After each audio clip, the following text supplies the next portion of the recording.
بالله من شرور أنفسنا ومن سيئات أعمالنا من يهده الله فلا مضل له ومن يضلل فلا هادي له أن محمدا عبده ورسوله. Revue au roi, ceux à qui tu as donné asile, ils disent des choses mensongères sur Jésus. Le Négus, étonné, lui a dit qu'est-ce qu'ils disent? Il a dit je vais rien te dire. Invoque-les, appelle-les et demande-leur ce qu'ils disent sur Isa ibn Maryam. Ce que fit le Négus, il les a convoqués et il a appelé Ja'far ibn Abi Talib radiyallahu anhu, c'est lui qui a été choisi comme orateur, et il lui a dit: que professez-vous au sujet de Isa, fils de Marie? Que professez-vous sur Isa? Alors là, Ja'far radiyallahu anhu, il a répondu par des versets du Coran.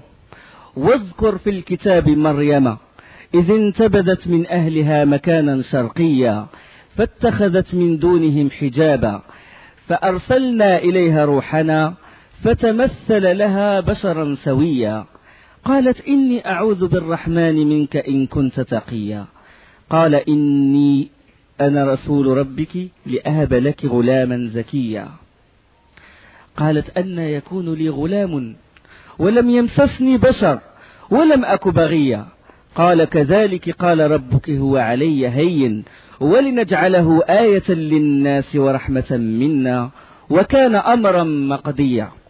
Mention dans le livre, dans le Coran, Marie, quand elle se retire de sa famille, on a lieu vers l'Orient. Elle mit entre elle et eux un voile. Nous lui envoyâmes notre esprit Rouhana, ça veut dire Jibril alayhi salam, qui se présenta à elle sous forme d'un homme parfait. Il dit: je me réfugie contre toi auprès du tout miséricordieux, si tu es pieux. Il dit: je suis en fait un messager de ton Seigneur pour te faire don d'un fils pur. Il dit: comment aurais-je un fils quand aucun homme ne m'a touché et que je ne suis pas prostituée? Il dit: ainsi sera-t-il. Cela m'est facile, a dit ton Seigneur, et nous ferons de lui un signe pour les gens et une miséricorde de notre part. C'est une affaire déjà décidée. Wa kana amran maqdiya. Et commença à lui réciter les versets de Sourate Maryam, jusqu'à ce qu'il arrive au verset: ذلك عيسى بن مريم قول الحق الذي فيه يمترون ما كان لله أن يتخذ من ولد سبحانه إذا قضى أمرا فإنما يقول له كن فيكون وإن الله ربي وربكم فاعبدوه هذا صراط مستقيم فاختلف الأحزاب من بينهم فويل للذين كفروا من مشهد يوم عظيم. Il continua à réciter les versets jusqu'à ce que Ja'far radiyallahu anhu arriva au verset suivant: tel est Isa, fils de Marie, parole de vérité dont il doute. Il ne convient pas à Allah de s'attribuer un fils, gloire et pureté à lui. Quand il décide d'une chose, il dit seulement soit et elle est. Certes, Allah est mon Seigneur, tout comme votre Seigneur, adorez-le donc, voilà un droit chemin. Cependant parmi eux, les factions entrèrent en divergence. Malheur aux dénégateurs une fois mis en présence d'un jour terrible. Voilà la vérité. Il n'appartient pas à Allah subhanahu wa ta'ala de s'attribuer un fils. قل هو الله أحد الله الصمد لم يلد ولم يولد ولم يكن له كفوا أحد. Il n'a pas engendré et il n'est pas engendré. Ça, c'est la vérité qui se trouve dans le Coran et qui se trouve dans l'Injil, l'évangile. Mais la divergence, elle est venue après. فاختلف الأحزاب من بينهم. Les divergences, les sectes, ils ont vanté Isa alayhi salam jusqu'à l'élever au niveau d'Allah. Ils ont dit Dieu c'est Jésus. Puis ils ont dit c'est le fils de Dieu. C'est le troisième d'une triade. Tout ça, c'est des paroles, c'est des mensonges qui étaient des paroles qui étaient innovées après. Hein? Loin de la vérité du prophète Isa alayhi salam, qui est venu avec la religion de l'islam, la religion de Tawhid. لقد كفر الذين قالوا إن الله هو المسيح ابن مريم وقال المسيح. Certes, sont-ils mécréants, sont ceux qui ont dit que le Messie, fils de Marie, est Dieu. وقال المسيح, et le Messie, Isa ibn Maryam, وقال المسيح يا بني إسرائيل, au fils d'Israël, il a été envoyé au fils d'Israël, يا بني إسرائيل اعبدوا الله ربي وربكم, adorez Allah qui est mon Seigneur et qui est votre Seigneur. إنه من يشرك بالله, celui qui associe avec Allah, إنه من يشرك بالله فقد حرم الله عليه الجنة, Allah lui interdit le paradis. ومأواه النار, et sa demeure sera l'enfer. وما للظالمين من أنصار, et les injustes n'auront point de soutien. هذه دعوة الرسل, توحيد الله. وما أرسلنا من قبلك من رسول إلا نوحي إليه أنه لا إله إلا أنا فاعبدون. Tous les prophètes ont ce point commun. Le point commun entre tous ces prophètes-là, c'est l'unicité d'Allah subhanahu wa ta'ala. La divergence est venue après. Donc, comme leçon qu'on peut tirer, on ne doit pas suivre les pas des chrétiens qui ont vanté leur prophète. Ils l'ont élevé au degré ils l'ont élevé à un degré que lui il ne mérite pas. Ils l'ont élevé à un degré que seul Allah subhanahu wa ta'ala peut avoir ce degré-là. Ils lui ont attribué des attributs qui n'appartiennent qu'à Allah subhanahu wa ta'ala. D'accord? Ils l'ont vanté. Ya ahl al-kitabi, la taghlu fi dinikum. Aux gens du livre, n'allez pas dans l'extrême dans votre religion. Innama al-masihu Isa ibn Maryam Rasulullah. Le Messie, Isa, fils de Marie, est un prophète. Wa kalimatuhu alqaha ila Maryam wa ruhun minhu. Et une parole qu'il a jetée à Marie et qu'il a inspirée à Marie et un esprit venant de lui. Hein? فآمنوا بالله ورسله. Croyons en Allah et en ses prophètes. ولا تقولوا ثلاثة. Ne dites pas trois. La Trinité. انتهوا خيرا لكم. Mettez-vous en garde. Faites attention parce que vous dites une grande parole. Une grande parole qui sort de leur bouche.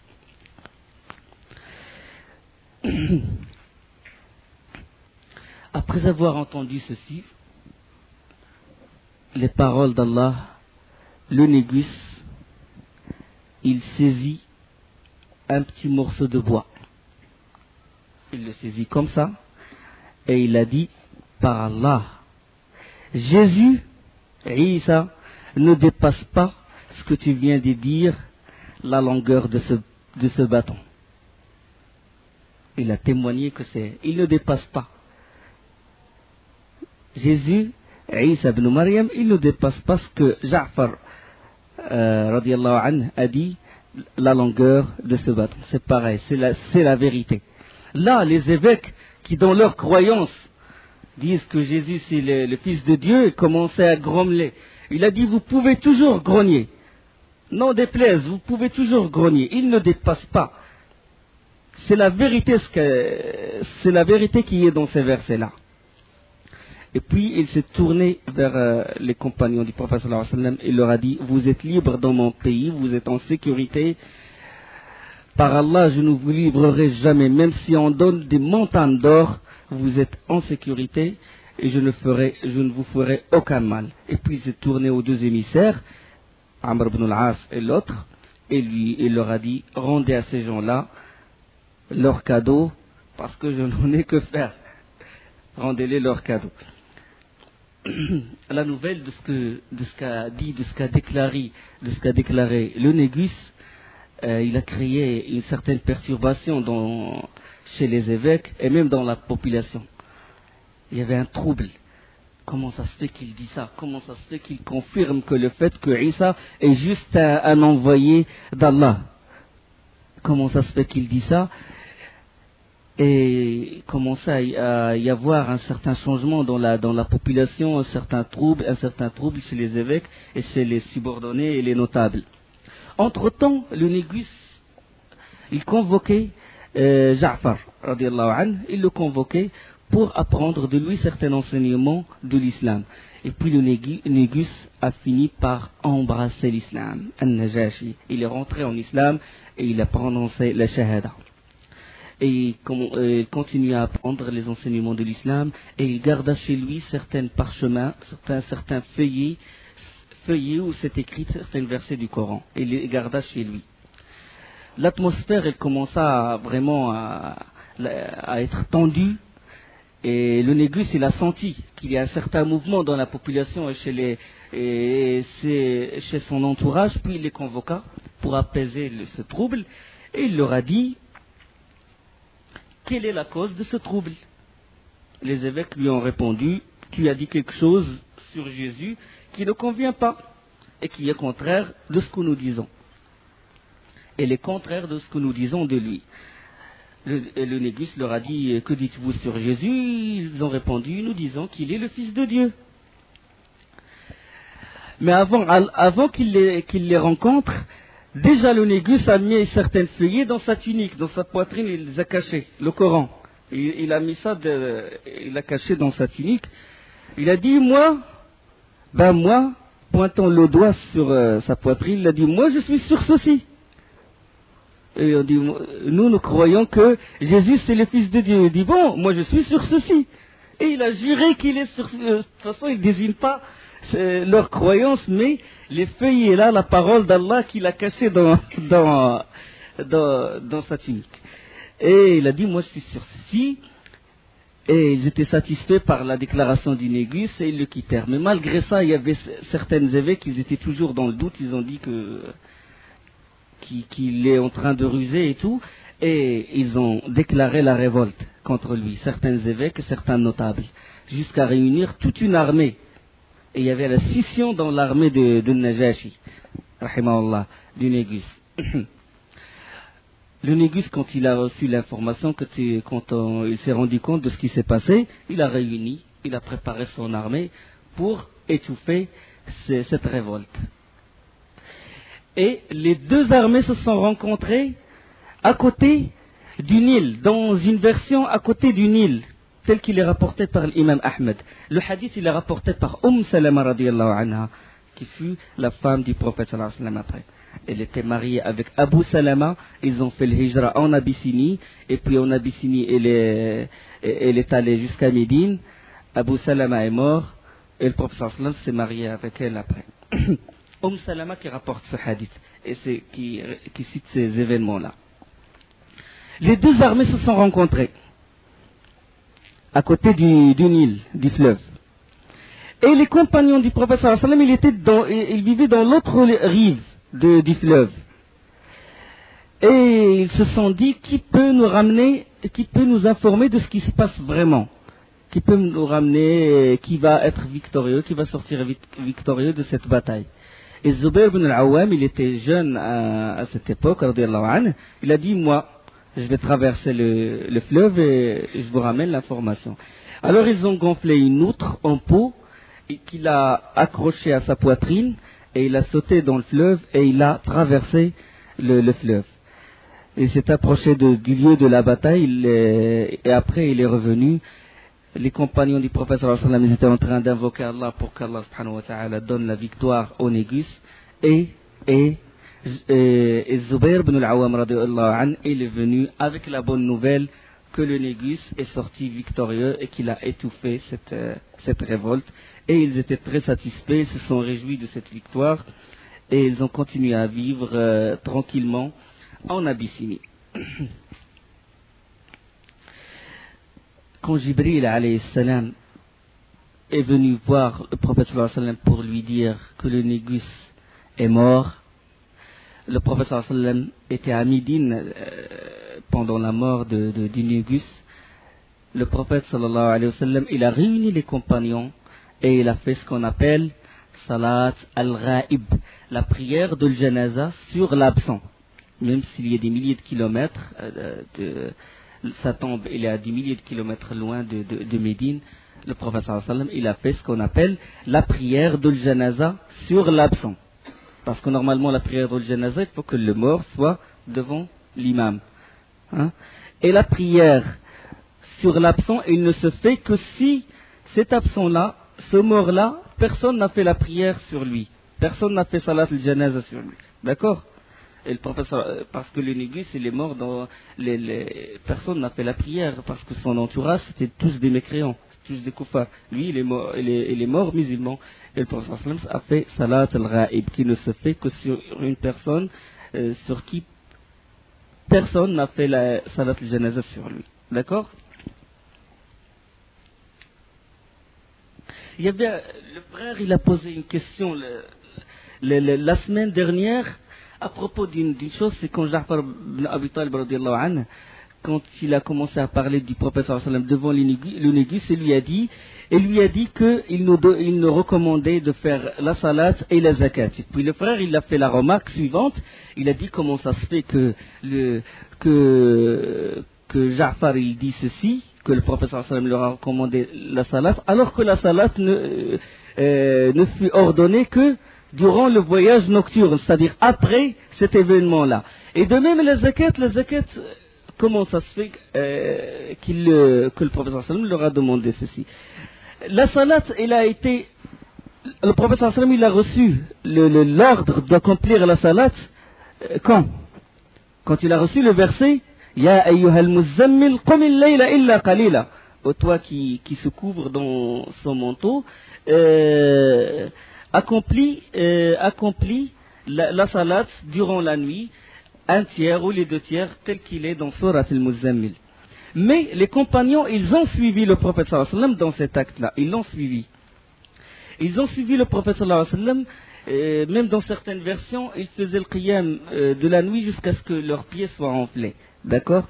Et ils l'ont suivi dans ce culte, dans cette prière, jusqu'à ce qu'Allah subhanahu wa ta'ala leur a facilité, leur a allégé ce fardeau-là de ne pas faire la prière de l'qiyam toute la nuit ou les deux tiers de la nuit, tel qu'il est évoqué dans la fin de Surat al-Muzammil, où Allah subhanahu wa ta'ala il dit Inna rabbaka ya'lamu annaka taqumu adna min thuluthay al-layli wa nisfahu wa thuluthahu wa ta'ifatun min alladhina ma'ak wallahu yuqaddiru al-layla wan-nahar 'alima an la tuhsuhu fataba 'alaykum. Ton Seigneur, c'est certes que tu tiens debout, que tu fais le qiyam moins des deux tiers de la nuit ou sa moitié ou son tiers, de même qu'une partie de ceux qui sont avec toi. Une partie, ils le font parce qu'ils obéissent au prophète sallallahu alayhi wa sallam, ils le suivent. Allah détermine la nuit et le jour. Il sait que vous ne saurez jamais passer toute la nuit en prière. Il a usé envers vous avec indulgence. Il a allégé ce fardeau. Récitez donc ce qui vous est possible du Coran. Faqra'u ma tayassara min al-Qur'an. Mais faqra'u, ça veut dire prier. Faqra'u tafsir, l'explication de réciter le Coran, ça veut dire faites la prière. Hein? C'est pas seulement une récitation comme ça, faites la prière. Wa Qur'an al-Fajr, la salat de al-Fajr. Aqim as-salat li duluki ash-shamsi ila ghasaqi al-layli wa Qur'an al-Fajr. Et le Coran du Fajr, ça veut dire la salat de al-Fajr. Là, récitez, faites la salat. Il sait qu'il y aura parmi vous des malades et d'autres qui voyageront sur la terre en quête de la grâce d'Allah. Récitez-en donc ce qui vous est possible, ce qui vous sera possible. Donc c'est un allègement. Hein? علم أن سيكون منكم مرضى وآخرون يضربون في الأرض يبتغون من فضل الله وآخرون يقاتلون في سبيل الله. Et d'autres vont combattre dans le sentier d'Allah subhanahu wa ta'ala. فقرأوا ما تيسر منه. Récitez-en donc ce qui vous sera possible. Donc c'était une recommandation. Le prophète sallallahu alayhi wa sallam leur a recommandé de faire la prière. D'accord? C'est pour ça qu'eux, ils savaient que quand ils étaient en Abyssinie, quand Ja'far ibn Abi Talib radiyallahu anhu, il a dit, il nous recommandait la salat, c'était cette salat-là. Mais la salat vraiment n'est devenue fard que dans l'Isra, de ce qu'on va parler aujourd'hui. Les zakat aussi, dans des versets de la Mecque, dans les versets qui ont été révélés à la Mecque, c'est évoqué le terme de la zakat. Même dans ce verset-là, à la fin de Surat al-Muzammil. وأقيموا الصلاة وآتوا الزكاة وما تقدموا لأنفسكم من خير تجدوه عند الله هو خيرا وأعظم أجرا. Et faites la prière et donnez la zakat. Dans ce verset-là, qui est révélé à la Mecque. Alors qu'on sait que la zakat n'a été obligatoire qu'à Médine, après l'émigration du prophète sallallahu alayhi wa sallam, l'année 2 de l'Hégire, après l'émigration, après le Hijra. Mais Allah subhanahu wa ta'ala préparait les compagnons à la zakat, c'est-à-dire il leur recommandait de donner une part de ce qu'ils avaient. Comme c'est dans Surat les Bestiaux, donner une part de ce que vous avez moissonné comme fruit ou comme blé ou une part, ça veut dire la zakat. Dans beaucoup de versets, c'est évoqué la zakat avant l'obligation de la vraie zakat. Mais la zakat, comme il a été ordonné avec ce qu'on appelle nisab, le minimum possible, le capital qu'on doit avoir pour qu'on donne la zakat, et les 8 catégories, le fuqara, les pauvres, wal masakin, wal amilina alayha, ceux qui font la collecte, wal mu'allafati qulubuhum, ceux qui viennent de se convertir en islam, wa fir riqab, l'affranchissement des esclaves, wal gharimin, ceux qui ont eu de lourdes dettes, wa fi sabilillah, dans le djihad fi sabilillah, wa ibn sabil, ceux qui durant leur voyage ils se trouvaient avec ils n'ont pas suffisamment d'argent. Donc ces différents 8 catégories n'ont été définies qu'à Médine, d'accord? Mais la zakat elle était évoquée. Ça c'est une réponse à la question du frère. Le voyage nocturne et l'ascension du prophète sallallahu alayhi wa sallam vers le royaume suprême. Le voyage nocturne, ce voyage et l'ascension, ils eurent lieu la 10e année de la mission du prophète sallallahu alayhi wa sallam. Ce fut quoi? Une consolation. Allah subhanahu wa ta'ala, il a voulu consoler son prophète sallallahu alayhi wa sallam. Il a voulu le récompenser. Pourquoi? Par les supplices qu'il a subis, par la pression de Quraysh, la mort de Abu Talib, la mort de Khadija, le mauvais accueil à Taïf. Allah subhanahu wa ta'ala, il a voulu consoler son serviteur. Cet événement, c'est que c'est l'un des plus grands événements de la vie du prophète sallallahu alayhi wa sallam. Et c'est un événement qui pousse à ce qu'on porte un vrai amour de la Palestine, de Bayt al-Maqdis, le Masjid al-Aqsa. Hein? D'accord? Alors, comment ça s'est passé? C'est quand le prophète sallallahu alayhi wa sallam, il dormait dans le Hijr. Le Hijr, c'était à côté de la Kaaba. Il dormait.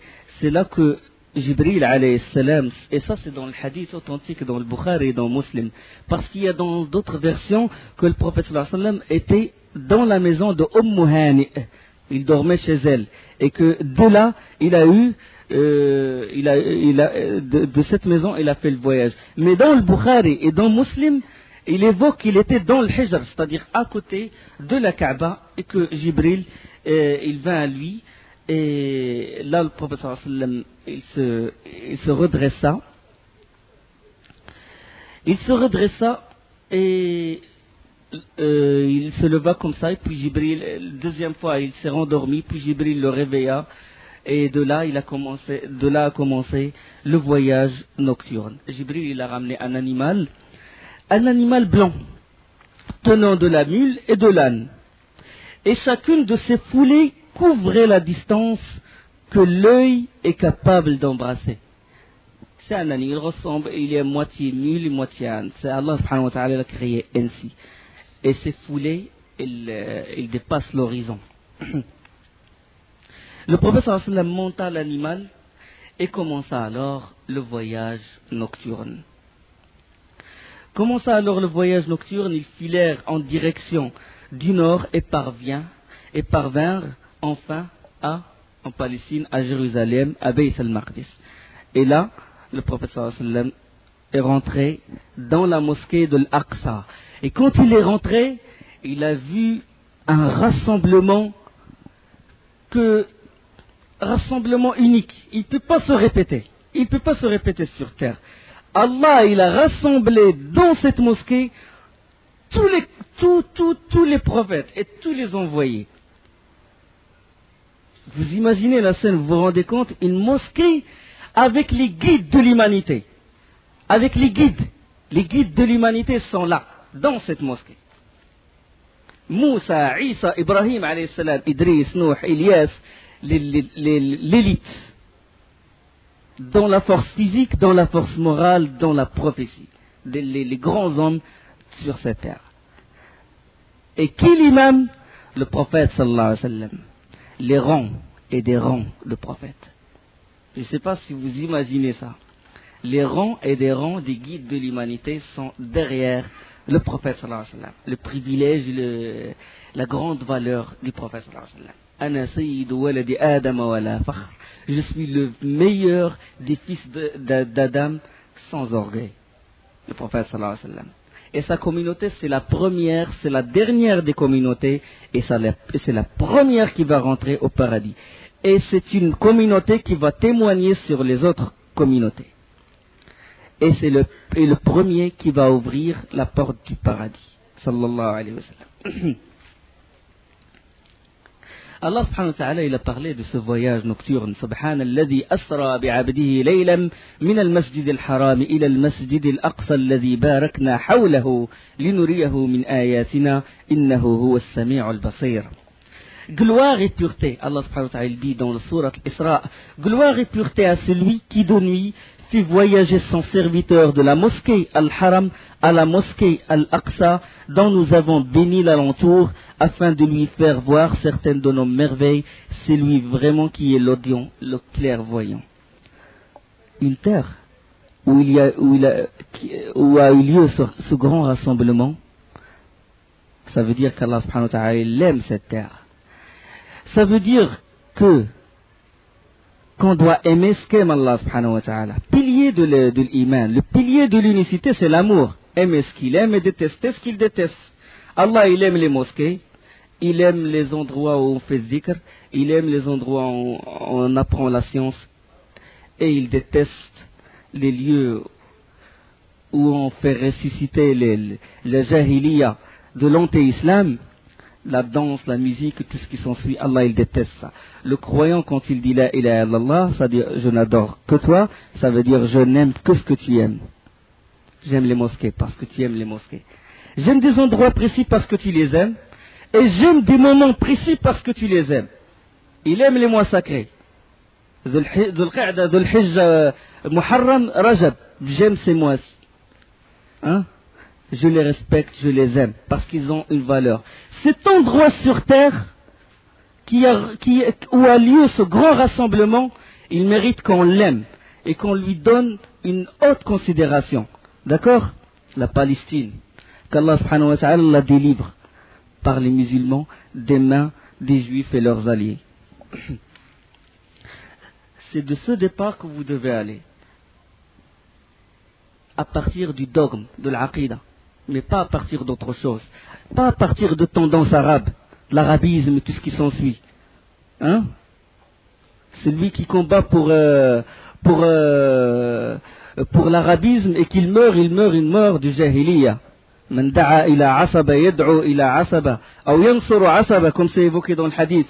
Celui qui appelle les gens à une doctrine qui est autre que l'islam, ou à un parti qui est autre que le parti d'Allah, ou à une certaine pensée, ou une philosophie, et qu'il combat dans cette voie, et qu'il meurt, famata, famautatuhu jahiliya. Le prophète sallallahu alayhi wa sallam, il dit, s'il combat dans cette voie et qu'il meurt, il meurt dans le jahiliya, dans l'ignorance et dans la mécréance. Donc c'est à partir de ce point-là qu'on doit, à partir de l'islam, parce que c'est une terre qu'aime Allah. C'est de ce point qu'on doit commencer. Quand le prophète sallallahu alayhi wa sallam a fait l'imam, il a fait la prière, et tous les prophètes faisaient la prière derrière le prophète sallallahu alayhi wa sallam. Et là, Jibril, il présenta au prophète sallallahu alayhi wa sallam 2 vaisseaux, dont l'un contenait du lait et l'autre contenait du vin. Et le prophète sallallahu alayhi wa sallam prit le vaisseau qui contient le lait et boit et a bu de ce lait, laissant intact le vaisseau qui contient le vin. Donc ça, c'est le premier signe de l'interdiction du vin. On sait que le vin est devenu interdit à Médine, après. Ce n'est qu'après qu'Allah, quand il a révélé dans Surat Al-Ma'ida, Ya ayyuhalladhina amanu innama al-khamru wal-maisiru wal-ansabu wal-azlamu rijsun min 'amali ash-shaytan fajtanibuhu. L'interdiction du vin, elle est venue après par les révélations de Surat Al-Ma'ida. Mais là, c'est avant l'immigration, avant l'Hijra, avant Médine, c'est un signe de l'interdiction du vin. Et Jibril a dit au prophète sallallahu alayhi wa sallam, quand il a bu du vaisseau qui contient le lait, il a dit: tu as été guidé sur la voie primordiale, c'est-à-dire tu as été guidé sur le fitra. Ensuite, on met à sa disposition un mi'raj. Mi'raj veut dire en langue arabe sullam. Sullam, une échelle, en langue arabe. Mais mi'raj, on ne sait pas comment, il n'y a pas de texte qui nous décrit vraiment comment il est ce mi'raj, comment il est. Tout ce qu'on sait, c'est que c'est un outil qui a servi à ce que le prophète sallallahu alayhi wa sallam monte vers les cieux. Le prophète sallallahu alayhi wa sallam monta le mi'raj, et le mi'raj, il relie la terre et le ciel, accompagné de Jibril. En quelques instants, ils sont arrivés au premier ciel. Au premier ciel, en quelques instants. Vous vous rendez compte, alors que l'étoile la plus proche, elle est à des années-lumière. Des années-lumière, vous vous rendez compte ce que ça veut dire, années-lumière? C'est-à-dire une année avec la vitesse de la lumière. 3,10 puissance 8 mètres par seconde. 3 avec 8 zéros après, mètres par seconde. Il fallait des années et des années à la vitesse de la lumière pour atteindre l'étoile la plus proche. Le soleil, il est à 8 minutes de la Terre, avec la vitesse de la lumière. Alors que toutes les étoiles qui sont à des millions et des millions et des billions d'années-lumière, ils ne font que tapisser le ciel le plus bas. C'est un embellissement du ciel le plus bas. Alors qu'en est-il s'agissant du ciel lui-même, de ce ciel-là? Il a fallu des milliards d'années-lumière. En quelques instants, le prophète sallallahu alayhi wa sallam arriva corps et âme. Abde, subhanalladhi asra bi'abdihi, corps et âme, le prophète sallallahu alayhi wa sallam. Il ne faut pas mettre ça en équation. Il ne faut pas mettre ça en équation, que le corps soumis à une vitesse de la lumière, il risque d'éclater parce que il y a la formule chimique, et comment on appelle ça, la formule mathématique. La formule mathématique, Allah subhanahu wa ta'ala, c'est lui qui a créé cette formule, c'est lui qui a créé ces lois-là. Il n'obéit pas à ces lois-là. C'est lui qui a créé le temps et l'espace et les lois d'attraction universelle et tout ce qui s'ensuit. Il n'obéit pas à ces lois-là. Il fait ce qu'il veut parce qu'il peut tout faire. Subhanahu wa ta'ala, exalté soit-il. Corps et âme. Même si ça dépasse l'atmosphère, qu'il n'y a plus de taux d'oxygène et que le corps il peut brûler, etc., etc. Allah subhanahu wa ta'ala, il a voulu que ça soit. Au ciel le plus bas. Au ciel le plus bas, Jibril, il a frappé à la porte du ciel. Parce que le ciel, il comporte des portes. Comme a dit Allah subhanahu wa ta'ala, Inna alladhina kadzabu bi ayatina wastakbaru anha la tufattahu lahum abwabu as-sama'. Abwabu as-sama'. Les portes du ciel ne s'ouvriront pas aux mécréants. Pour ceux qui traitent de mensonges nos enseignements et qui s'en écartent par orgueil, les portes du ciel ne leur seront pas ouvertes. Ça veut dire que le ciel comporte des portes. Allah nous informe qu'il y a des portes dans le ciel. Comment ils sont ces portes-là? Allah ne nous a pas informés, on n'a pas de texte authentique là-dessus. Quand Jibril a frappé à cette porte, on répondit qui? Un ange, il a répondu. Et Jibril, il a répondu, Jibril, il a dit qui est avec toi? Il a dit Muhammad. Et là, dans une version, l'ange, il a dit est-ce qu'il a été envoyé? Il n'était pas au courant. Il a dit est-ce qu'il a été envoyé? Il ne savait pas que Muhammad sallallahu alayhi wa sallam a été envoyé. Ça veut dire quoi? Que les anges ne connaissent pas l'invisible, ne connaissent pas le futur. Seul Allah subhanahu wa ta'ala connaît le ghaib, ni djinn, ni ange, ni humain. Et alors là, l'ange il a répondu, il m'a été ordonné de n'ouvrir à personne sauf à lui. La porte est fermée à tout sauf au prophète sallallahu alayhi wa sallam. Il a vu le ciel le plus bas, forme de fumée, il a vu les anges dedans, il a vu des merveilles sallallahu alayhi wa sallam. Et il a dit sallallahu alayhi wa sallam, j'ai vu un homme de grande taille, sittuna dira'an, fis sama', de grande taille, 30 mètres de longueur, de hauteur. Et autour de lui, une foule énorme. Une foule énorme. Quand il regarde à sa droite, il rit. Quand il regarde à sa gauche, il pleure. Et le prophète sallallahu alayhi wa sallam, étonné, il a dit à Jibril, qui est cet homme? Il a dit, cet homme, c'est ton père Adam alayhi salam. Adam alayhi salam. Et il a dit, qui est cette foule? Il a dit, celle qui est à sa droite, c'est les gens du paradis. Quand il le regarde, il rit.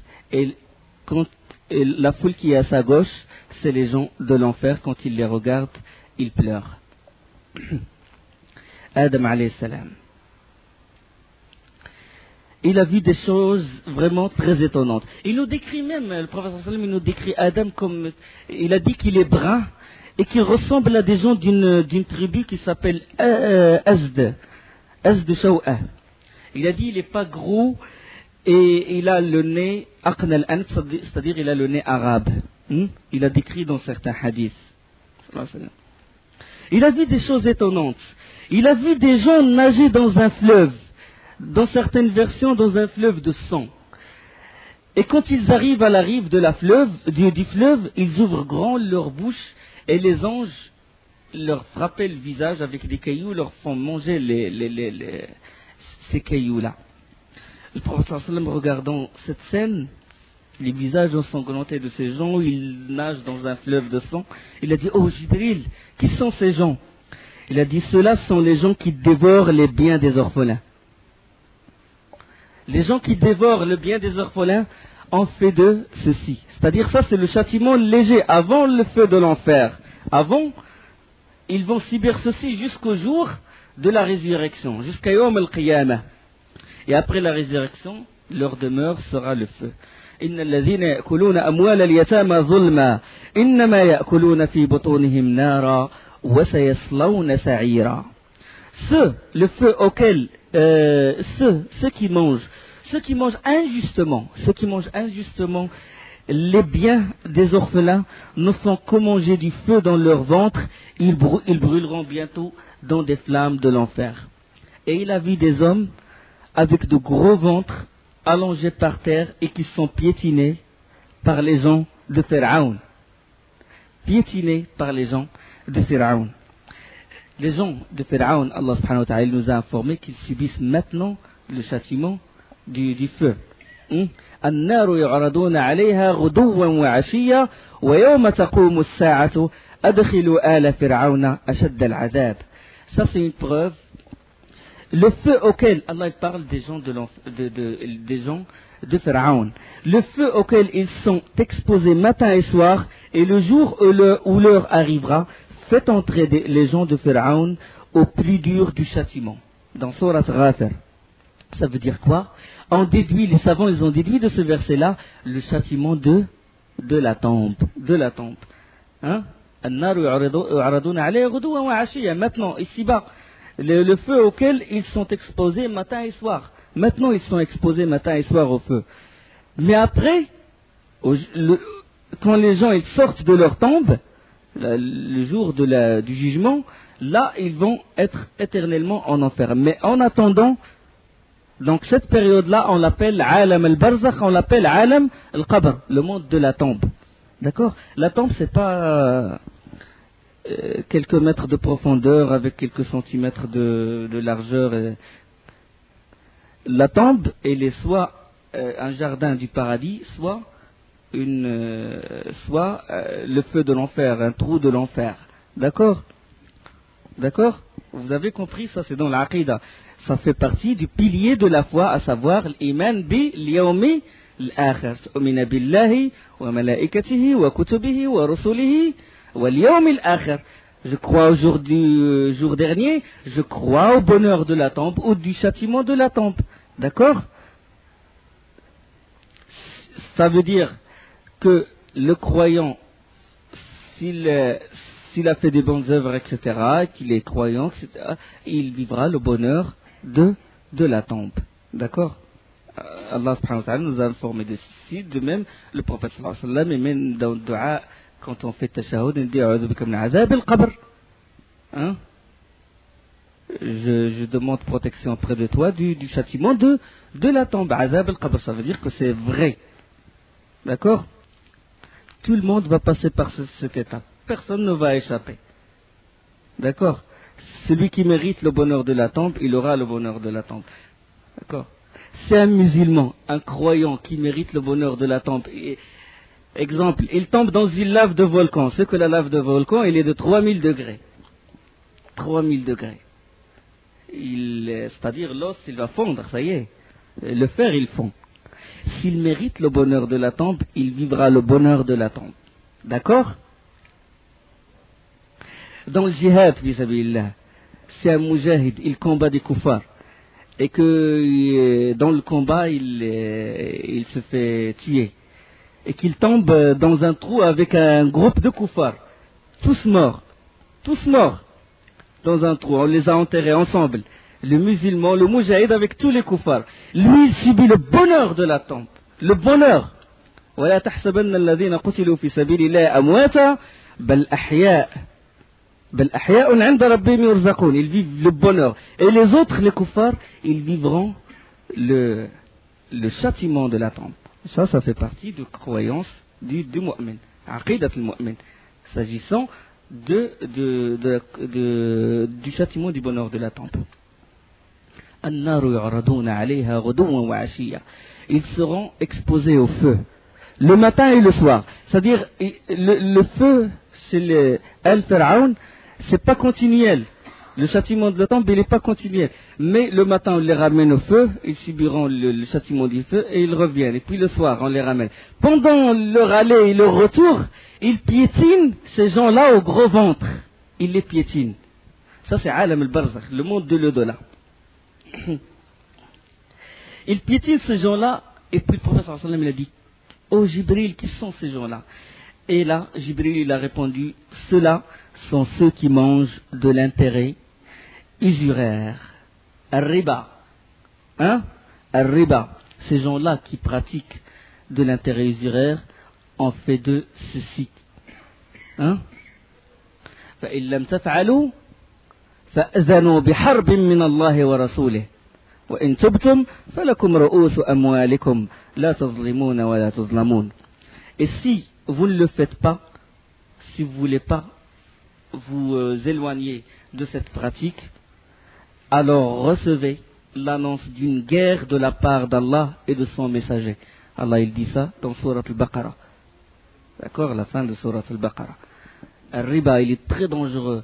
Al-Riba, il est plus dangereux que Zina. Il est plus dangereux, le châtiment de Riba, il est plus grave que celui qui fait Zina. Ça, il y a des hadiths là-dessus authentiques.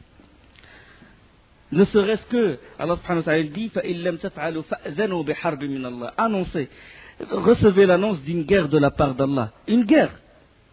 Vous vous rendez compte? Et c'est pour ça que le jour du jugement, il y a des hadiths qui disent que la personne qui fait cette pratique, on va lui donner une arme. Tiens, une arme. Alhamdulillahi Rabbil Alamin, wassalatu wassalamu ala imam al-mursalin, wa ala alihi wa sahbihi.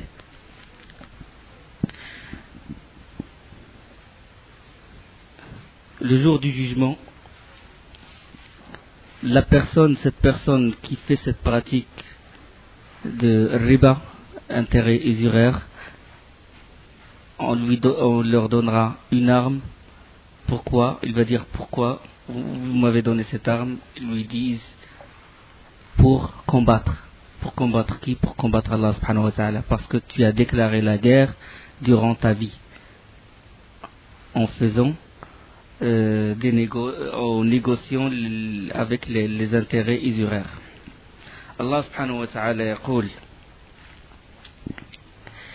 ceux qui mangent de l'intérêt usuraire الذين يأكلون الربا لا يقومون إلا كما يقوم الذي يتخبطه الشيطان من المس ذلك بأنهم قالوا إنما البيع مثل الربا وأحل الله البيع وحرم الربا.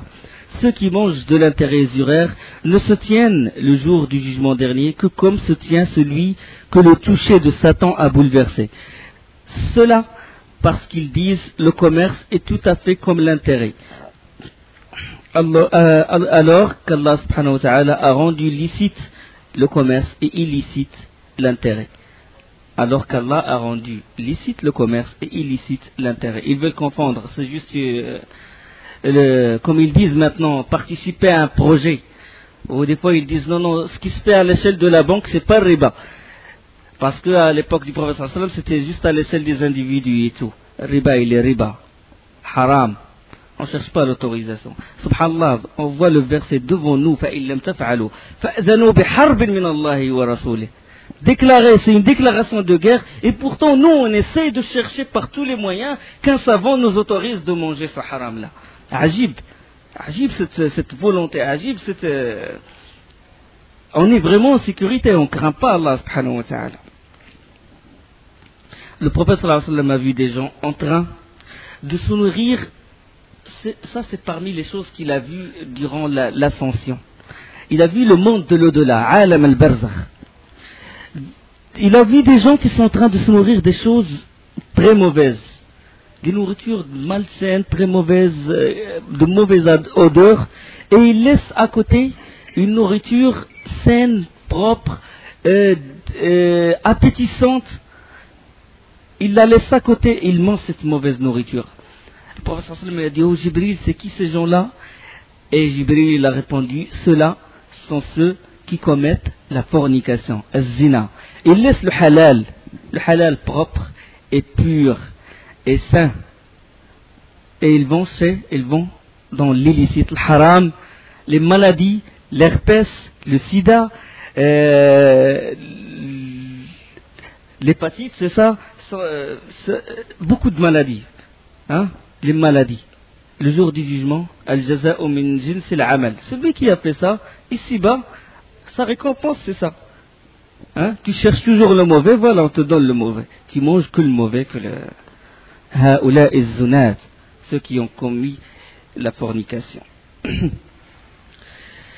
Ensuite, le prophète sallallahu alayhi wa sallam fut monté au deuxième ciel, comme la première fois, dans le premier ciel. Jibril, il a frappé à la porte, il a demandé la permission. C'est une leçon.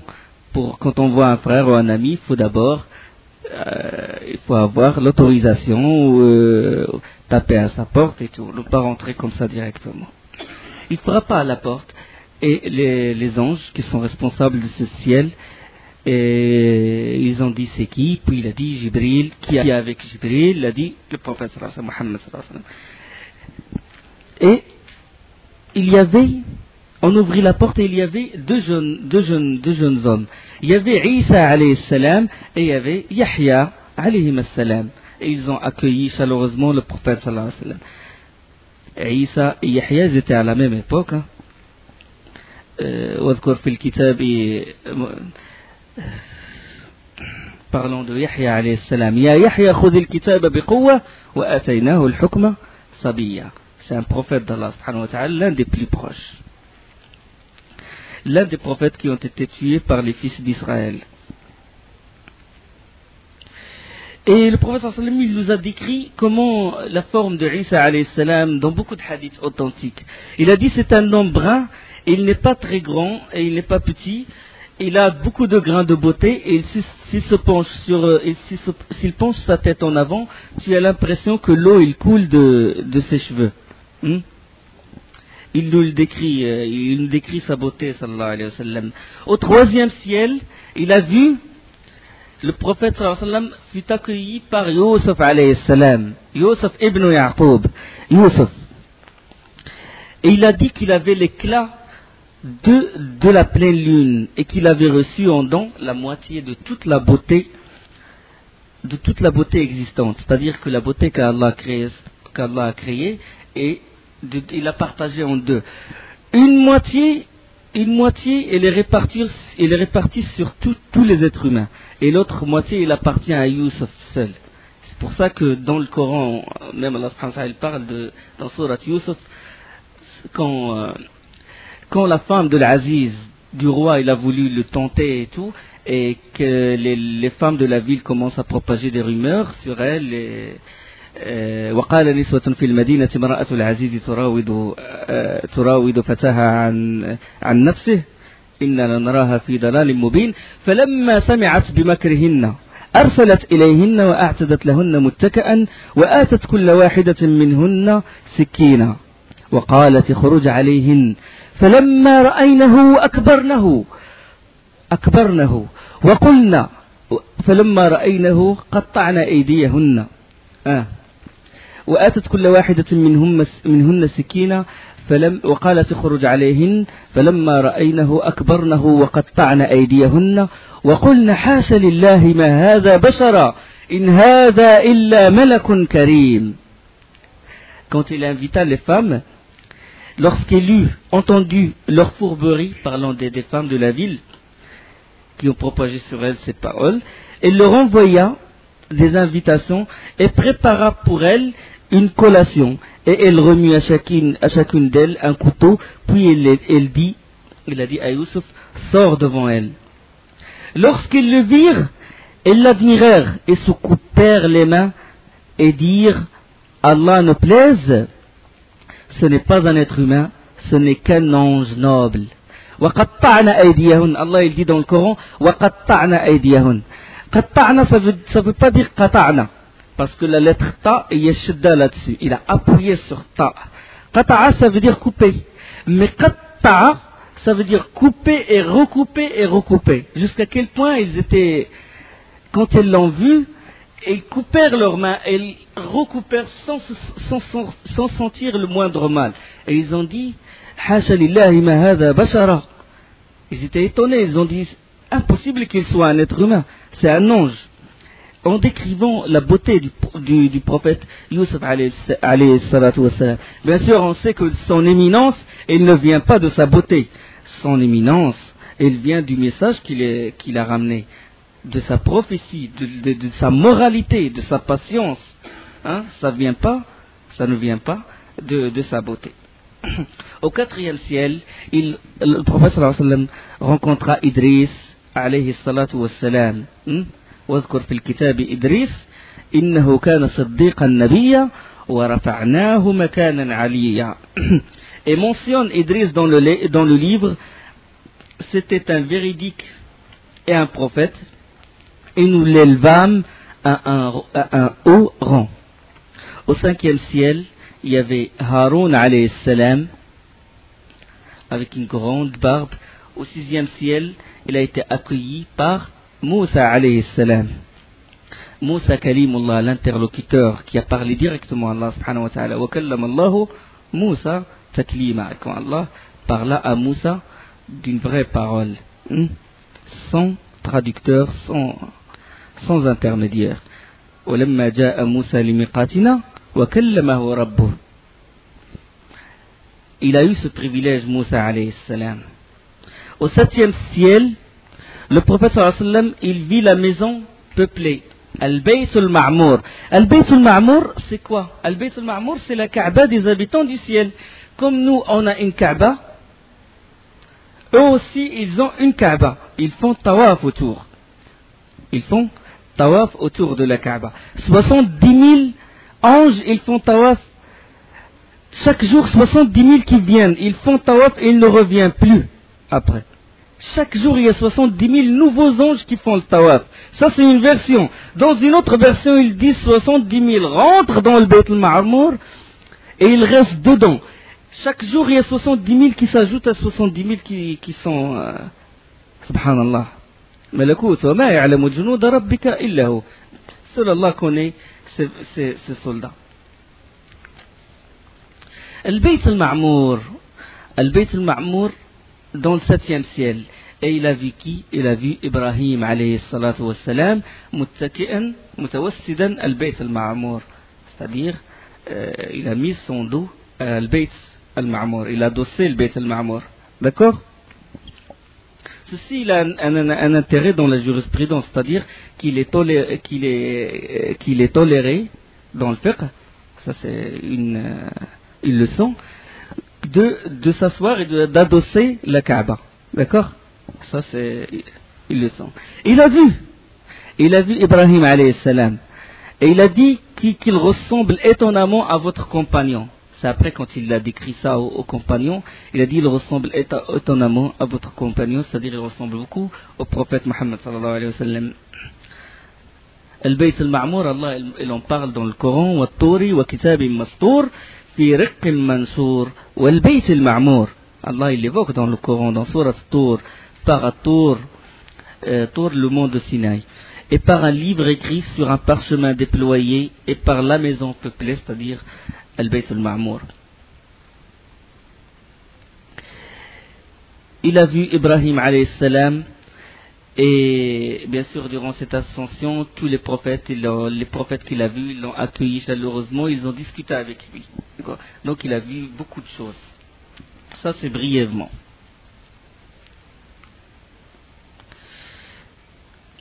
Et là, au septième ciel, il a vu Jibril sous sa vraie forme, la forme originale, quoi, la forme avec comment il a été créé au début, 600 ailes, hein. Il l'a vu la deuxième fois. Ça c'est la deuxième fois. La première fois c'est quand on l'a dit, c'est au début de la révélation, quand il a reçu surat, quand Allah lui révéla surat Iqra, et durant le trajet, quand il est descendu du mont de Hira, il a vu Jibril sous sa vraie forme. Hein? Il englobait l'horizon. Il cachait le ciel avec sa grandeur. Donc c'est la deuxième fois. Ça c'est une deuxième fois. وَلَقَدْ رَآهُ نَزْلَةً أُخْرَى عِنْدَ سِدْرَةِ الْمُنْتَهَى.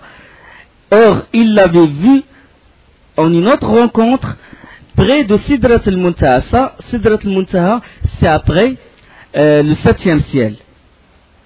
C'est-à-dire que le prophète sallallahu alayhi wa sallam est monté dans un endroit qu'aucun être humain n'a pu atteindre. Aucun prophète n'a pu atteindre. Un degré que seul lui a eu ce privilège. Et il y avait Jibril alayhi salam avec lui, et il a vu Jibril sous sa vraie forme. D'accord? C'est-à-dire près de Sidrat al-Muntaha, le lotus de la limite. Et là, le prophète sallallahu alayhi wa sallam est monté dans un endroit où seuls, même les anges n'ont pu atteindre, sauf Jibril et le prophète sallallahu alayhi wa sallam. Un degré proche de Sidrat al-Muntaha que aucun ange proche d'Allah, aucun être humain proche d'Allah n'a pu atteindre, sauf Jibril et Muhammad sallallahu alayhi wa sallam. Et là, Muhammad sallallahu alayhi wa sallam, il se tourna, au cours de cette ascension, il a vu Jibril, il l'a décrit comme un tapis usé. Jibril est devenu comme un tapis dans cet endroit-là. Jibril a pris cette forme comme un tapis usé par la crainte d'Allah subhanahu wa ta'ala. Quand il a atteint ce degré-là, ça y est, avec son humilité et tout, il s'est humilié devant Allah subhanahu wa ta'ala, c'est-à-dire il glorifiait Allah subhanahu wa ta'ala, il montrait son humilité devant sa valeur, sa petite valeur devant la grandeur d'Allah subhanahu wa ta'ala. Et puis Jibril s'arrêta et a dit au prophète sallallahu alayhi wa sallam, avance. Le prophète sallallahu alayhi wa sallam a dit à Jibril, et toi? Il a dit, ça c'est le niveau, c'est ma limite, je ne peux pas dépasser cette limite. Et le prophète sallallahu alayhi wa sallam continua son ascension, donc proche toujours de Sidrat al-Muntaha. Et le prophète, il a atteint un degré qu'aucun être humain ni ange n'a pu atteindre ce point-là, hein, au-dessus des 7 cieux, hein, proche de la limite, proche de Sidrat al-Muntaha. Et le prophète sallallahu alayhi wa sallam, il décrit ce Sidrat al-Muntaha Il l'a décrit, il a dit elle est sous forme d'un arbre. Sous forme d'un arbre, il a dit ses feuilles ressemblaient aux oreilles des éléphants. Et ses fruits ont la forme de jarres. Les jarres d'une région qui s'appelle Hajar. Des jarres. Donc les feuilles ressemblent à des oreilles d'éléphant et les fruits sont sous forme de jarres. Un arbre qui ne se distingue pas par... il n'y a pas de signe distinctif, ne se distingue pas par sa beauté, mais sa forme est étrange. Et le prophète sallallahu alayhi wa sallam, il raconte pendant qu'il était ainsi, cet arbre fut couvert par la lumière d'Allah subhanahu wa ta'ala. Il fut couvert par la lumière. إذ يغشى السدرة ما يغشى dans sourate An-Najm, Allah subhanahu wa ta'ala il dit إذ يغشى السدرة ما يغشى ما زاغ البصر وما طغى لقد رأى من آيات ربه الكبرى. Qu'on couvrait le lotus, ce qui le couvre, son regard n'a pas dévié non plus qu'outrepassé. Parmi les signes de son Seigneur, il a vu les plus grandioses. Allah subhanahu wa ta'ala, sa lumière, il a envahi cet arbre. Quand Sidrat al-Muntaha fut illuminé par la lumière d'Allah subhanahu wa ta'ala, il s'est transformé. Et il est devenu d'une beauté que même le prophète sallallahu alayhi wa sallam n'a pu décrire. Il a dit, je ne peux pas décrire ce que j'ai vu. Il a dit, entouré de ce qu'il nous a dit, dans un hadith, il dit que il était entouré de papillons en or. Mais la description, la langue, il est incapable de décrire pareille beauté. Pourquoi? Regardez la lumière d'Allah quand il a illuminé cette Sidrat al-Muntaha. Regarde cette créature, comment elle est devenue. Même le plus éloquent des Arabes, le prophète sallallahu alayhi wa sallam n'a pas pu décrire cette beauté. Même le plus éloquent des Arabes n'a pas pu décrire la beauté de cette Sidrat al-Muntaha. Alors qu'en est-il s'agissant d'Allah subhanahu wa ta'ala lui-même? Si c'est sa lumière qui a fait ça, et que juste c'est sa lumière qui a illuminé cette créature qui est Sidrat al-Muntaha, cet arbre, et qui l'a rendu très belle, alors qu'en est-il, cet arbre qui l'a rendu très beau, alors qu'en est-il s'il s'agit d'Allah subhanahu wa ta'ala? Et la plus grande récompense le jour du jugement, le jour dernier, c'est que les croyants, ils vont voir Allah subhanahu wa ta'ala. Wujuhun yawma idhin nadira ila rabbiha nazira. Ce jour-là, des visages seront resplendissants qui regarderont leur Seigneur. Ça, c'est l'aqidat al-mu'min, dans la foi du croyant. On doit croire, on doit être convaincu que les musulmans, ils verront, ceux qui mériteront le paradis, ils verront Allah subhanahu wa ta'ala. Dans un hadith sahih, le prophète sallallahu alayhi wa sallam a dit innakum satarawna rabbakum kama tarawna hadha al-qamar la tudammuna fi ru'yatihi فإن استطعتم ألا تغلبوا على صلاة قبل طلوع الشمس وقبل غروبها فافعلوا. Vous verrez certainement votre Seigneur, tout comme vous voyez maintenant la lune, sans que sa vue ne vous fasse aucun mal. Sahih, ça c'est dans le Bukhari et dans le Muslim. C'est-à-dire on va voir Allah subhanahu wa ta'ala. Les croyants vont voir Allah subhanahu wa ta'ala, sans que sa vue ne nous fasse aucun mal. Ça c'est l'explication parce que ça dépend du terme qui est utilisé dans le hadith, parce que la tudammun, vous aurez aucun mal. Et puis il y a aussi la tadammun, vous n'allez pas vous réunir pour le voir. Et ça dépend du terme utilisé dans le hadith. Parce que dans une version, la tudammun, la tadammun, la tudarrun, ça dépend de ce dont on doit être convaincu, c'est que les croyants, ils vont voir Allah subhanahu wa ta'ala. Alors là, dans cette place d'honneur, Allah, exalté soit-il, a parlé à son serviteur, Muhammad sallallahu alayhi wa sallam, directement, sans intermédiaire, sans traducteur, directement proche de lui. C'est-à-dire, proche de Sidrat al-Muntaha, au-dessus des 7 cieux. Allah subhanahu wa ta'ala, il parla, il s'adressa à son prophète, à son serviteur sallallahu alayhi wa sallam. On sait que Moussa, c'est Kalimullah, il a eu le privilège de parler directement avec Allah subhanahu wa ta'ala, et que le prophète sallallahu alayhi wa sallam est Khalilullah, le prophète Ibrahim, alayhi salam, Khalilullah, il est intime ami d'Allah, et le prophète sallallahu alayhi wa sallam, il a eu ces deux privilèges, c'est-à-dire Kalimullah, il a parlé avec Allah subhanahu wa ta'ala directement, et Khalilullah, intime ami d'Allah subhanahu wa ta'ala. Dans cet endroit que ni ange, ni être humain n'a pu atteindre, et que Allah subhanahu wa ta'ala s'adressa directement à son prophète sallallahu alayhi wa sallam, là, le prophète sallallahu alayhi wa sallam fut recommandé de dire à sa communauté que la salat est fard, obligation, est une obligation.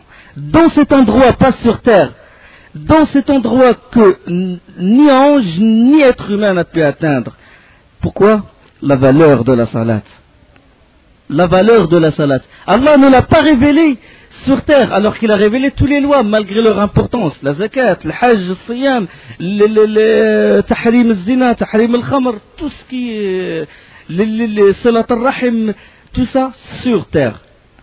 Mais la prière, il a fallu que le prophète sallallahu alayhi wa sallam monte et dépasse les 7 cieux et qu'il se rapproche d'Allah subhanahu wa ta'ala et qu'il voit la lumière d'Allah subhanahu wa ta'ala et qu'Allah lui parle directement pour lui demander, pour lui dire que la salat elle est fard sur la communauté. Regardez l'importance de la prière. L'importance de la prière. Al-ahdu alladhi baynana wa baynahum as-salah. Faman tarakaha faqad kafar. Hadith sahih. Et pourtant on cherche les paroles, tel shir, tel alim, tel... C'est vrai, il y a une divergence là-dessus. C'est vrai, il y a un khilaf entre les savants. Mais il y a une différence entre quelqu'un qui cherche la vérité et quelqu'un qui cherche l'autorisation. Non, il n'est pas mécréant celui qui laisse la prière. Non, ça, non, ça. Il y a une grande différence. Mais attention, il y a des hadiths authentiques. Al-ahdu alladhi baynana wa baynahum as-salah. Faman tarakaha faqad kafar. بين الرجل وبين الكفر والشرك ترك الصلاة. La différence entre nous et les kuffars, c'est la prière. Celui qui délaisse la prière est mécréant. Kafara. بين الرجل, entre l'homme et shirk et l'association et la mécréance, le fait de délaisser la prière. Tark as-salah, c'est pas renier. Il n'a pas dit renier. Faman tarakaha, c'est pas la renier. Parce que celui qui la renie, même s'il fait la prière dans le premier rang, il est kafir. Celui qui renie l'obligation de la prière, même s'il se met en place dans le premier rang, il est mécréant, il la renie. Mais le prophète sallallahu alayhi wa sallam l'a dit, celui qui délaisse. Alors ne changeons pas les mots. Importance de la prière. Au-dessus de cette cieux, il a été recommandé. Puis le prophète sallallahu alayhi wa sallam, il retourna et rencontra Moussa alayhi salatu wassalam, qui lui dit: que t'a-t-il ordonné? Que t'a ordonné ton Seigneur? Combien de prières t'a-t-on proposé? Et le prophète sallallahu alayhi wa sallam a dit: il m'a prescrit 50 salat dans la journée. 50 salat. Et là Moussa alayhi salam, il a dit: ta communauté ne peut pas supporter. Moi j'ai de l'expérience, j'ai essayé avec Bani Israël, moins que ça ils n'ont pas supporté les 50 prières. C'est un lourd fardeau. Retourne à Allah et demande-lui d'alléger de ce fardeau-là. Le retour, est-ce que le prophète sallallahu alayhi wa sallam est retourné jusqu'à Sidrat al-Muntaha pour invoquer Allah subhanahu wa ta'ala, ou le retour par l'invocation, c'est-à-dire il s'est adressé à Allah? Le plus proche, c'est qu'il s'est adressé à Allah subhanahu wa ta'ala par l'invocation. Et le prophète sallallahu alayhi wa sallam retourna à Allah pour alléger ce fardeau-là, c'est-à-dire pour réduire ce nombre-là de salat, et il lui demanda l'allègement, et le prophète sallallahu alayhi wa sallam, et Allah subhanahu wa ta'ala, il a réduit 10 salats. Le prophète sallallahu alayhi wa sallam retourna de nouveau à Moussa alayhi salam, il a dit la même chose: retourne à ton Seigneur, demande-lui davantage d'allègement. Et puis il fut réduit 50, 40, 30, 20, jusqu'à ce que devenu 5 salats, 5 prières. 5 salats dans la journée. Fil yawm wal layla, le matin et le soir. Et là, Moussa, revenu près de Moussa lui posa encore la même question. et à laquelle répondit le prophète sallam, il a dit: je suis déjà retourné tant de fois près de mon Seigneur et lui est tant demandé que j'en ai honte maintenant. C'est-à-dire pudeur du prophète sallam. Retourner plusieurs fois, 5 prières, c'est bon. Mais j'accepte, comme il a dit sallallahu alayhi wa sallam, et je me soumets. Et Allah subhanahu wa ta'ala l'a appelé, il a dit ce sont 50 prières, c'était 50 prières, maintenant ce sont 5 prières avec la récompense de 50 prières. Hein? Ce sont 5 prières avec la récompense de 50 prières. Bien sûr, Moussa alayhi salam, quand il disait ça au prophète sallallahu alayhi wa sallam, c'est par miséricorde envers parce que les prophètes ils sont miséricordieux envers les humains. C'est pas pour dire que la communauté du prophète sallallahu alayhi wa sallam elle est incapable d'accomplir ce qu'a accompli les fils d'Israël ou quoi que ce soit. Non, c'est juste par miséricorde qu'il a dit ça, sallallahu alayhi wa sallam. Donc générosité d'Allah subhanahu wa ta'ala envers le prophète sallallahu alayhi wa sallam. Ce hadith-là, ces événements-là sont rapportés par le Bukhari Muslim. Il y a des différences dans les versions, mais on a choisi ce qui est proche de la version de Bukhari Muslim.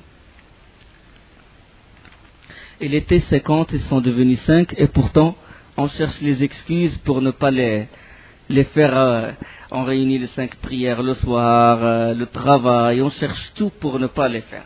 5 prières, subhanallah.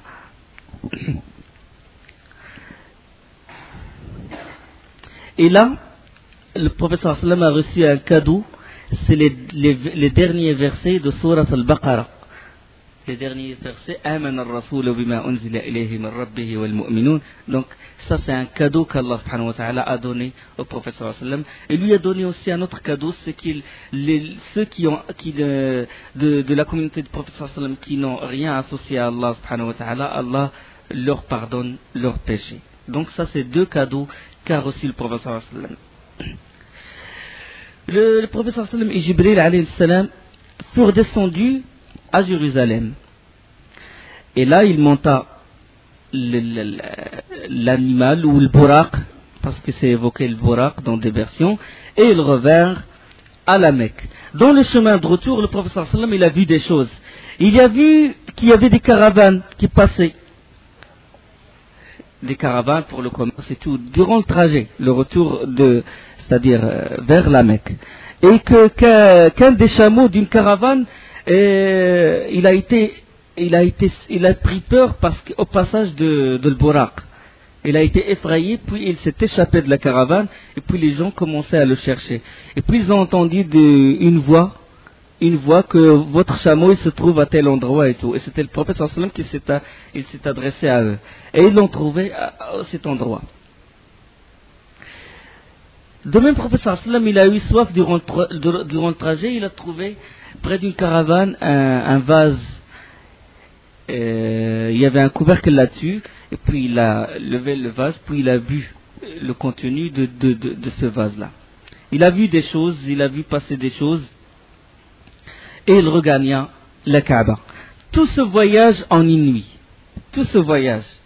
La nuit, départ de la Mecque à le Bayt al-Maqdis, et puis l'ascension vers les 7 cieux, et le retour à Jérusalem, et de Jérusalem à la Mecque en une nuit. Tout ça.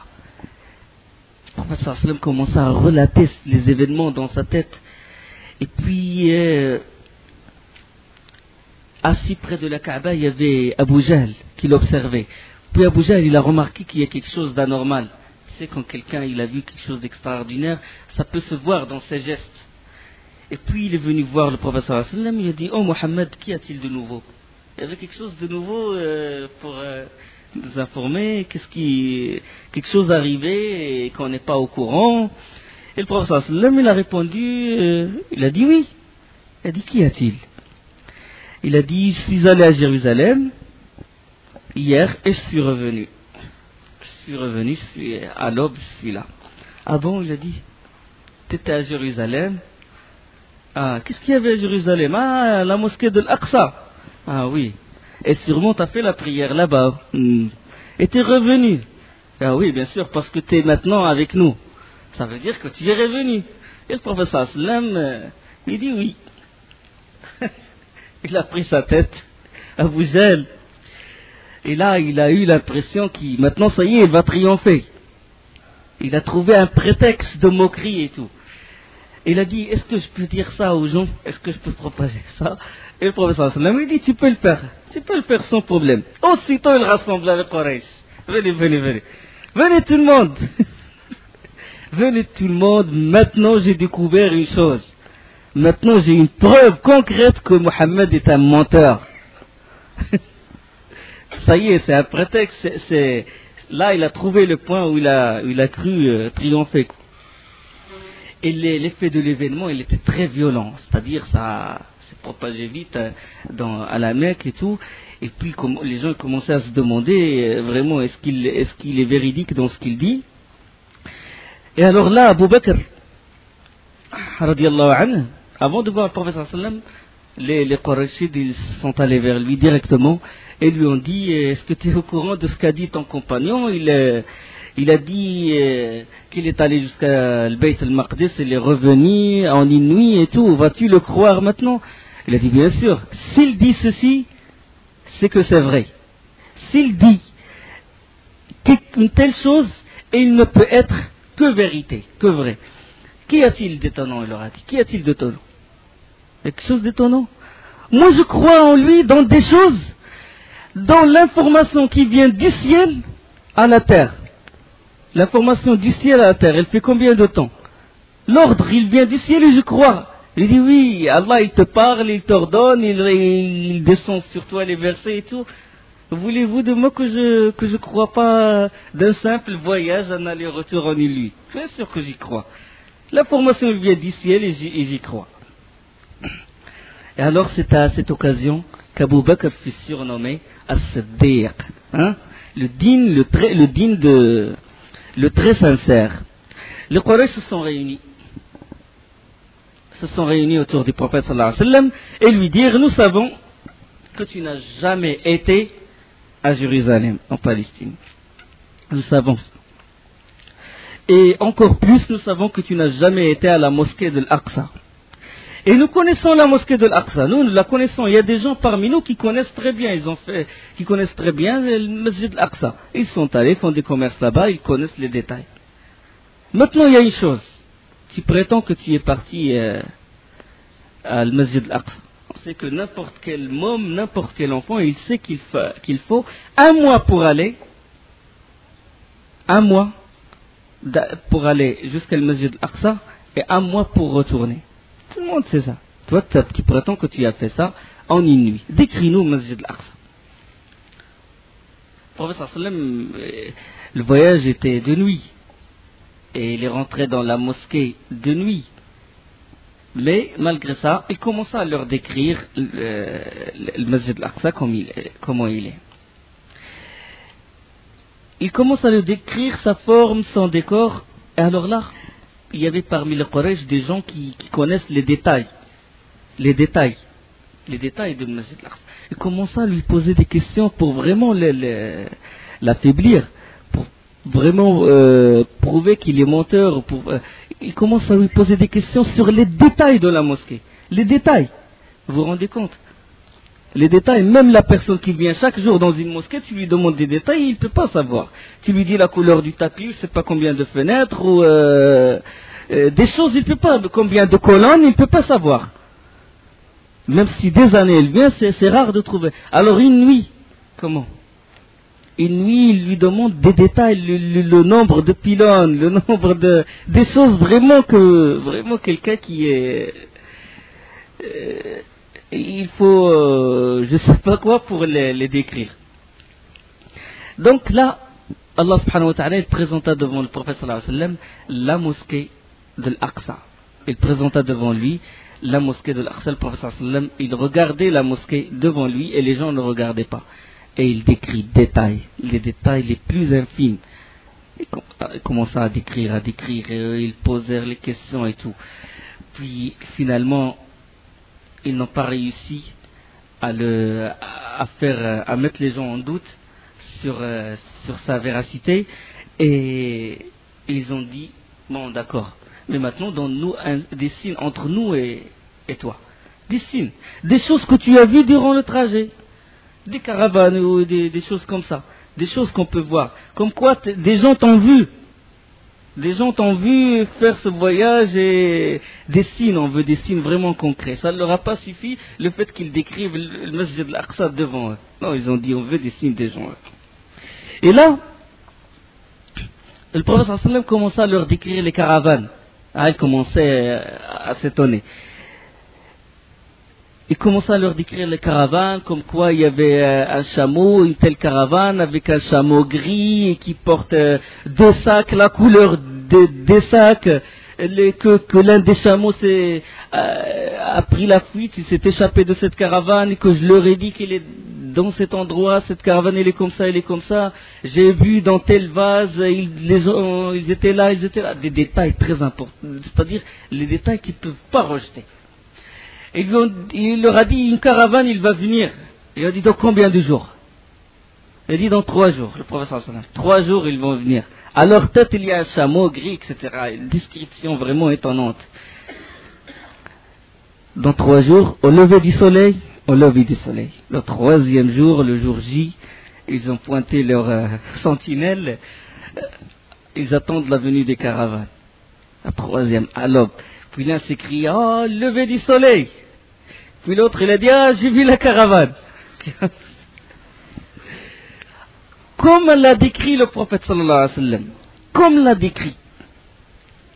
Avec à leur tête un chameau gris, etc. Ils ont accueilli la caravane. Ils sont accourus vers la caravane. Vous avez perdu quelque chose. Il y avait un vase. Vous avez entendu un cri. Vous avez ça. Oui, qui vous a informé? Qui vous a informé de tout ça? Là, il n'y a aucune raison de repousser les paroles du prophète sallallahu alayhi wa sallam. Et là, malgré ceci, ils n'ont pas cru. Malgré toutes ces preuves concrètes, ils n'ont pas cru. Ils n'ont pas cru au prophète sallallahu alayhi wa sallam. Bien sûr, cet événement, ce n'est pas pour témoigner sur les mécréants, mais c'était une consolation, et c'était un signe, un miracle. C'était une consolation du prophète sallallahu alayhi wa sallam, et c'était pour rapprocher le prophète sallallahu alayhi wa sallam davantage, qu'Allah rapproche le prophète sallallahu alayhi wa sallam davantage vers lui. Sinon, les Quraysh, ils ont vu des signes, mais ils n'ont pas cru. Après ceci, ils ont défié le prophète sallallahu alayhi wa sallam. Ils ont défié le prophète sallallahu alayhi wa sallam. Il a dit, maintenant, on veut voir un vrai signe. On veut voir quelque chose devant nous. On t'a déjà demandé de faire tomber le ciel sur nous en morceaux, de rendre la Mecque en jardin et en rivière, etc. Tu nous as pas répondu. Maintenant, il faut que tu nous donnes un signe. Puis le prophète sallallahu alayhi wa sallam leur a dit, si je demande à la lune de se fondre en 2, allez-vous me croire? Ils ont dit oui. Et d'accord. Ils se sont fixés un rendez-vous le jour de la pleine lune, le soir de la pleine lune. Ils se sont réunis, puis le prophète sallallahu alayhi wa sallam invoqua Allah subhanahu wa ta'ala, puis la lune se fondit en 2. En 2 moitiés. Séparées par une montagne. Une moitié d'un côté de la lune, moitié de la lune d'un côté de la montagne, et l'autre de l'autre côté. Et Allah subhanahu wa ta'ala, il parle de cet événement, il dit, اقتربت الساعة وانشق القمر وإن يروا آية يعرضوا ويقولوا سحر مستمر وكذبوا واتبعوا أهواءهم وكل أمر مستقر ولقد جاءهم من الأنباء ما فيه مزدجر حكمة بالغة فما تغني النذر. L'heure approche et la lune se fond. Mais quand même, ils verraient un signe, ils s'en détourneraient. Ils s'en détourneraient, disons, magie passagère. N'ont-ils pas démenti pour suivre leur passion? N'ont-ils pas démenti pour suivre leur passion? Or, tout acte perdure. Et cependant, leur sont venues des annonces, certaines portent défense, sagesse efficiente, mais de rien ne leur servent les signes d'alarme. Ils voient des signes de leurs propres yeux, mais ils n'ont pas cru. Les historiens tels que Ibn Kathir, rahimahullah, ils ont dit que les gens ils ont commencé leur date dans certains endroits par cet événement, par le fait que la lune s'est fondue en deux, et qu'ils ont mis ça dans leur date, c'est-à-dire pas seulement à la Mecque, mais en dehors de la Mecque. En Inde, ils ont vu la lune se fondre en deux. En Inde, ils ont vu ça. C'est-à-dire que c'était un événement à l'échelle du globe. C'est un miracle d'Allah subhanahu wa ta'ala. Bon, quand le prophète sallallahu alayhi wa sallam a dit, il a découvert que rien n'a servi avec les Quraysh. Ils ont vu des signes et des signes et des signes. Et le plus grand signe, c'est la parole d'Allah subhanahu wa ta'ala. Ni à l'échelle du groupe, ni à l'échelle individuelle. C'est-à-dire, ils viennent, ils le défient, ou bien à l'échelle d'individus, parce qu'il y a dans un hadith que Rukana, c'est l'un des plus grands lutteurs de l'Arabie. Personne ne le bat. Personne. Puis il a dit au prophète sallallahu alayhi wa sallam, il a dit, on fait un combat. Et si tu me bats, je rentre en islam. Si tu me bats, le prophète sallallahu alayhi wa sallam, il a dit, si je te bats, est-ce que tu rentres en islam? Il a dit oui. Il a dit oui. Puis le prophète sallallahu alayhi wa sallam, il se leva, il n'a pas perdu de temps avec lui, il le saisit, il le met par terre. L'autre, il n'a pas compris. Il n'a pas compris comment ça se fait. La première fois, il se fait battre, la première fois, d'une vitesse, il a dit deuxième chance. Donne-moi une deuxième chance. Deuxième chance. Il le saisit, il le met par terre. Troisième. Il le saisit, il le met par terre. Il a dit, par Dieu, je ne te croirai pas. Je ne te croirai que si cet arbre parle. Et puis l'arbre, il a dit, Ashhadu an la ilaha illallah wa anna Muhammadan Rasulullah. L'arbre, il a parlé. Et puis il a dit, par Dieu, tu es un vrai sorcier. Jusqu'à quel point leur cœur était noir et durci, ils ne veulent pas accepter le message du prophète sallallahu alayhi wa sallam. Rien n'a servi. Le prophète sallallahu alayhi wa sallam chercha une issue à l'extérieur de la Mecque. Il chercha des gens qui peuvent les soutenir à l'extérieur. Il a trouvé nécessaire de se diriger ailleurs. Là, il a profité de l'occasion du pèlerinage et des foires périodiques. Et il s'adressa aux tribus pour y faire connaître sa religion et pour le soutenir. Rabi'a ibn Abdillah ad-Dayli, cette personne, il s'est converti après. Il a embrassé l'islam après. Mais avant, quand il était mécréant, il décrivait la scène. Il a vu le prophète sallallahu alayhi wa sallam il a dit, j'ai vu le prophète de mes propres yeux dans le marché de Dhil Majaz. Il dit aux gens, il appelle les gens d'adorer Allah subhanahu wa ta'ala sans rien lui associer. Il a dit, j'étais avec mon père et je regardais le prophète sallallahu alayhi wa sallam suivre les gens de chaque tribu. Et derrière lui, un homme blanc et louche. Et le prophète sallallahu alayhi wa sallam, il appelle les gens, il a dit, adorez Allah sans rien lui associer.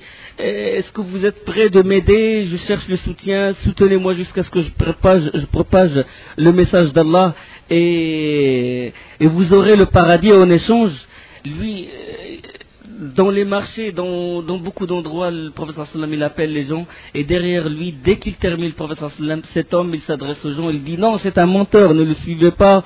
Il veut que vous vous désavouez des djinns avec qui vous êtes alliés. Il veut que vous vous désavouez de Lat ou l'Uzza. Il a innové une religion. C'est un égareur. C'est un menteur. Nous, on est de sa famille, on est de son peuple et nous, on est les plus grands juges. On le connaît plus que d'autres.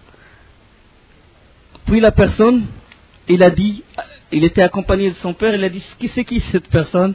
Et son père répondit, c'est son oncle Abu Lahab, l'oncle du prophète sallallahu alayhi wa sallam. Son seul souci, les gens ils s'occupaient du commerce, ils ont